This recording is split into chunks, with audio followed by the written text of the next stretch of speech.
Чем рекрутинг первых руководителей отличается от массового подбора персонала? О, а еще хедхантинг какой-то. Добрый день, это Андрей Якунин и канал Директория.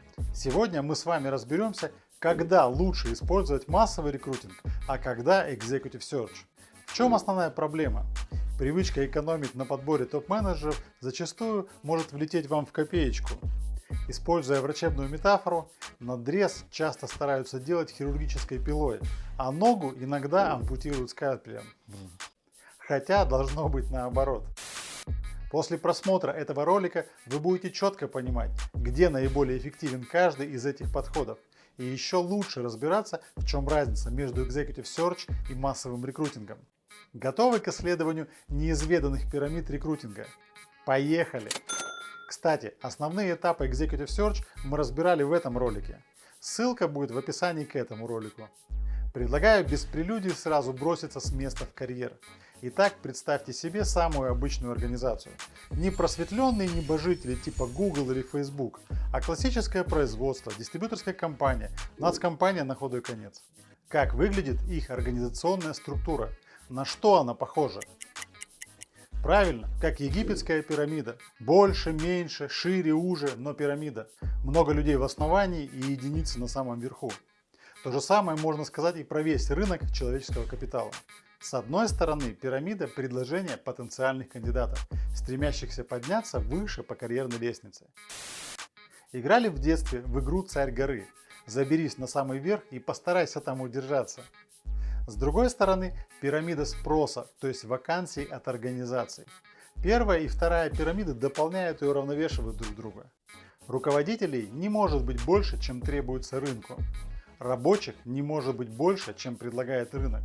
Ну или привет, трудовая миграция. Собрали из этих двух одну большую пирамиду человеческого капитала. Рядом представим пирамиду ответственности и получаемых благ. Заработная плата, бонусы, соцпакет и так далее. Как вы думаете, как она будет выглядеть? Правильно, перевернутой. Чем ниже по карьерной лестнице, тем меньше благ и ответственности. Чем выше по перевернутой пирамиде, тем выше стоимость принимаемых решений и привлекательнее блага. Вы же не видели генерала, получающего оклад, как у лейтенанта, пусть даже старшего. Получились условные сталактит и сталагмит рекрутинга. Один растет снизу вверх, от большого количества людей к меньшему на Олимпе. Второй сверху вниз, от больших ответственностей и вознаграждений к значительно меньшим внизу. Эти пирамиды важны для наглядного представления рекрутинга. Приступаем к главному блюду. Классический пассивный рекрутинг, будь он внутренний или внешний, выглядит примерно так.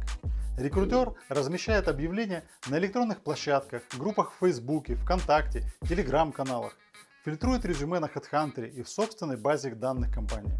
Возможно, еще живы газеты с объявлениями о вакансиях, не знаю точно. А кто-то и не выходит за рамки HeadHunter. С полученным уловом кандидатов рекрутер назначает собеседование, и скорее всего кто-то из этих счастливчиков получит работу. Будучи руководителем, регулярно работал с таким рекрутингом. Приезжаю в офис после трудной и длительной командировки, а на столе лежит 100 резюме от рекрутингового агентства. Казалось бы, выбирай не хочу. Вот только встает вопрос стоимости часа моей работы.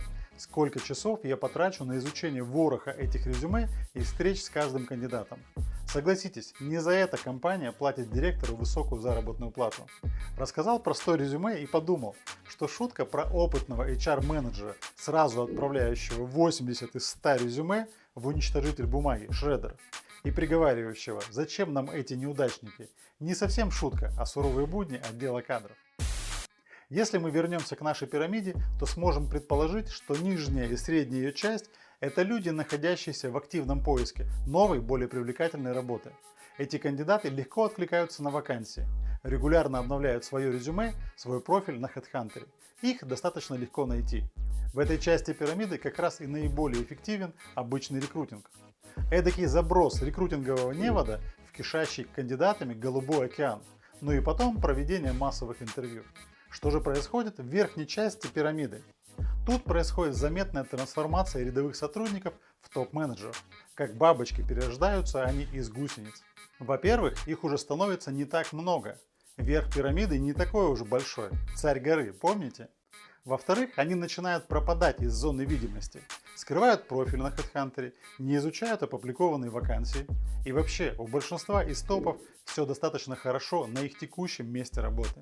Они уже не так активно ищут новую работу. Кстати, зачастую у топов нет свежего резюме. У некоторых топов вообще нет резюме.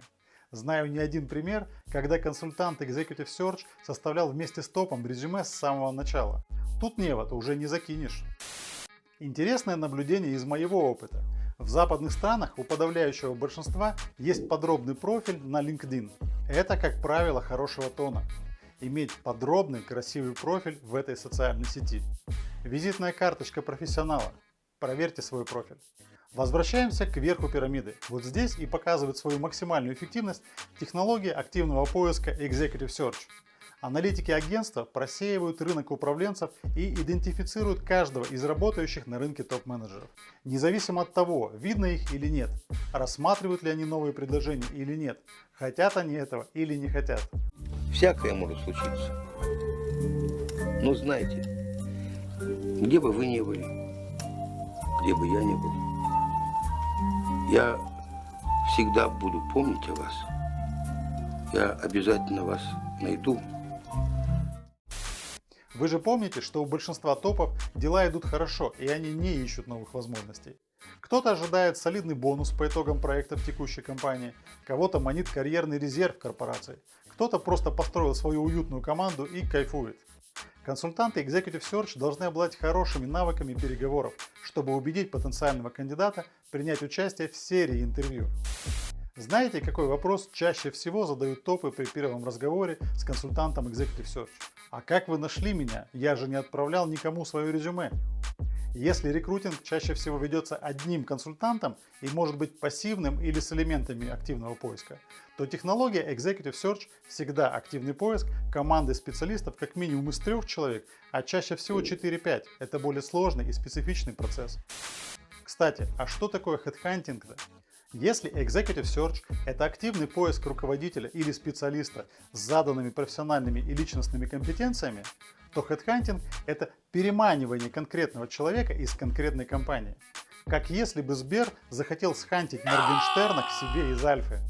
Хедхантер почти как профессиональный снайпер, только объект остается живой, еще и получает новую работу. Возвращаясь в конце ролика к врачебной метафоре, скажу так о массовом рекрутинге, Executive Search и хедхантинге. Ампутацию эффективнее делать грубой хирургической пилой. Надрез лучше выполнять острым хирургическим скальпелем, филигранно рассекая именно то, что нужно. Ну а в отдельных случаях нужно использовать лапароскопический прокол.